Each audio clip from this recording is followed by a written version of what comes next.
wa in tawallaw fa innama hum fi shiqaq fasayakfikahumullah wa huwas samiul alim. Dalam surah Al-Baqarah ayat 137 Allah berfirman, jika mereka beriman sebagaimana kalian beriman. Yang bawa kitabnya itu bisa lihat di halaman 99. Jika mereka beriman kepada apa yang kamu telah beriman kepadanya, sungguh mereka telah mendapat petunjuk. Dan jika mereka berpaling, sungguhnya mereka berada dalam permusuhan. Maka Allah akan memelihara kamu dari mereka, dan dialah yang maha mendengar lagi maha mengetahui.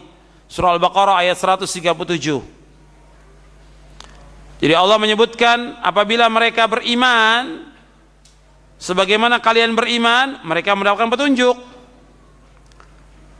Jadi Allah menjadikan imannya para sahabat, kata Imam Ibnu Qayyim Al-Jauziyah yang wafat tahun 751 Hijriah, melalui ayat ini Allah menjadikan imannya para sahabat sebagai timbangan, tolak ukur untuk membedakan antara petunjuk dengan kesesatan, antara kebenaran dengan kebatilan.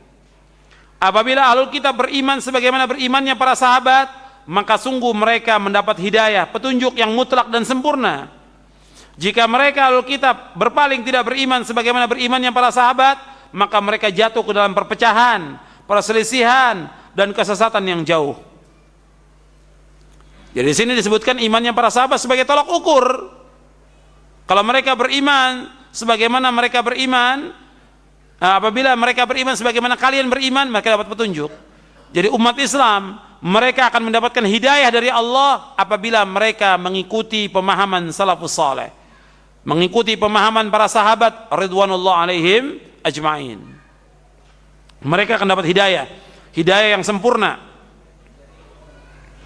Kemudian selanjutnya ayat dalam surah Al-An'am ayat 153, Allah SWT berfirman, wa anna hadha sirati mustaqiman fattabi'uhu wa la tattabi'us subula fatafarraqa bikum an sabilihi dzalikum wasaqum bihi la'allakum tattaqun.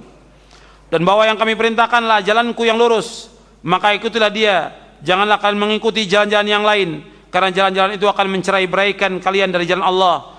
Demikian Allah perintahkan agar kalian bertakwa kepada Allah. Antum bisa lihat penjelasan Abdullah bin Mas'ud radhiyallahu an tentang tafsir Rasulullah terhadap ayat ini. Antum lihat di halaman 104. Kata Abdullah bin Mas'ud radhiyallahu an, Rasulullah SAW membuat garis dengan tangannya, kemudian bersabda, ini jalanku yang lurus. Lalu beliau membuat garis-garis di kanan kirinya, kemudian bersabda, inilah jalan yang bercerai-berai, jalan yang sesat. Tidak ada satupun jalan kecuali, tidak ada satupun dari jalan ini kecuali dalamnya terdapat syaitan yang menyeru kepadanya. Selanjutnya beliau membaca firman Allah dalam surah Al-An'am ayat 153, wa anna hadza sirati mustaqiman fattabi'u, sampai akhir ayat. Riwayat ini diriwayatkan oleh Imam Ahmad dalam musnadnya, Ad-Darimi dalam sunannya, dan Al-Hakim dalam kitabnya Al-Mustadrak, dan juga Imam Al-Baghawi dalam Syarah Sunnah. Dan hadis ini derajatnya hasan. Dan diriwayatkan juga oleh Imam An-Nasa'i dalam tafsirnya, Tafsir An-Nasa'i. Kemudian hadis Nabi SAW bersabda tentang para sahabat, khairun nasi qarni, thumma alladhina yalunahum, thumma alladhina yalunahum. Sebaik-baik manusia pada masaku, kemudian yang sesudahnya, kemudian yang sudahnya. Hadis ini sahih, diriwayatkan oleh Imam Bukhari dan Muslim, dan juga yang lainnya. Kata-kata khairun nas, sebaik-baik manusia, ya tentang akidahnya, tentang pemahamannya, tentang manhajnya, tentang dakwahnya, tentang akhlaknya, tentang ibadahnya, adalah para sahabatlah khairun nas, sebaik-baik manusia. Karena itu kita wajib memahami agama ini sesuai dengan pemahaman salaf. Dan ikhwan fiddin, a'azakumullah, pemahaman manusia tentang Islam ini bermacam-macam. Karena itu kita wajib mengikuti pemahaman para sahabat ridwanullah alaihim ajma'in. Jadi pemahaman manusia tentang agama ini bermacam-macam. Jadi kita harus mengikuti jejak salafus saleh. Allah Subhanahu wa taala berfirman dalam ayat yang kita tiap hari baca minimal 17 kali.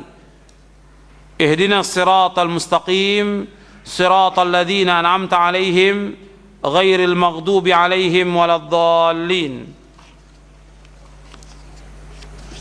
Yaitu kita membaca setiap hari ihdinas siratal mustaqim. Ya Allah, tunjukilah kami ke jalan yang lurus. Yaitu jalannya orang-orang yang Kau beri nikmat atas mereka, bukannya jalan orang-orang yang Kau murkai, dan bukan pula jalannya orang-orang yang sesat.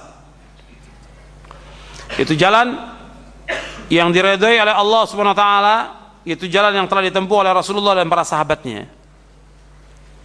Maka dikatakan oleh Imam Ibnul Qayyim, kata Imam Ibnul Qayyim, ayat ini, yaitu ayat ihdinas siratal mustaqim, siratal ladzina an'amta alaihim ghairil maghdubi alaihim waladdallin, kata beliau, ayat ini mencakup 3 rukun.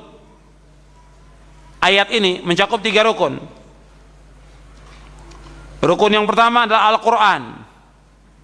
Rukun yang kedua Sunnah, yakni merujuk pada Al-Quran dan Sunnah. Kemudian selanjutnya siratal ladzina an'amta alaihim, jalan orang-orang yang Kau beri nikmat atas mereka. Ayat ini mencakup rukun yang ketiga. Jadi ihdinas siratal mustaqim, tunjukilah kami ke jalan yang lurus, mencakup 2 rukun, Al-Quran dan Sunnah. Kemudian siratal ladzina an'amta alaihim, jalannya orang-orang yang Kau beri nikmat mereka, ini mencakup rukun yang ketiga, yakni merujuk kepada pemahaman salafus saleh. Sebab kita minta jalan yang lurus. Bagaimana meniti jalan yang lurus? Siapa orang yang pernah meniti jalan yang lurus, yang pernah melalui jalan yang lurus itu sehingga mereka selamat? Siapa? Para sahabat. Karena itu kita memahami ayat ini mencakup rukun yang ketiga, yaitu merujuk kepada pemahaman salafus saleh dalam meniti jalan tersebut. Padahal tidak diragukan bahwa siapa saja yang berpegang teguh kepada Al-Quran dan Sunnah pasti telah mendapat petunjuk ke jalan yang lurus. Tapi yang perlu diingat, kata Imam Ibnul Qayyim, karena metode manusia dalam memahami Al-Quran dan Sunnah berbeda-beda, ada yang benar, ada yang salah, dan juga bermacam-macam, maka haruslah memenuhi rukun yang ketiga untuk menghilangkan perbedaan-perbedaan tersebut, yakni merujuk kepada pemahaman salafus saleh. Itu disebutkan di dalam kitab Madarikun Nadhar fi siyasa baina tatbiqati syar'iyyah wal infi'alat al-hamasiyah oleh Abdul Malik bin Ahmad bin Mubarak Ramadhani al-Jazairi. Kemudian kata Imam Ibnul Qayyim, perhatikanlah hikmah yang berharga yang terkandung dalam penyebutan sebab dan akibat ketiga kelompok manusia yang tersebut di akhir surah Al-Fatihah dengan ungkapan yang ringkas, yaitu nikmat yang dicurahkan kepada kelompok yang pertama adalah nikmat hidayah, yaitu ilmu yang bermanfaat dan amal soleh. Kemudian beliau juga menjelaskan begini ketika menafsirkan ayat tentang as-siratal mustaqim dan juga wa anna hadza sirati mustaqiman. Kata Imam Ibnul Qayyim, jalan menuju kepada Allah itu hanya satu. Jalan itulah ajaran yang telah Allah wahyukan kepada rasul-rasulnya dan kitab-kitab yang telah diturunkan kepada mereka. Tidak ada satupun yang dapat sampai kepada Allah kecuali melalui jalan tersebut. Sekiranya umat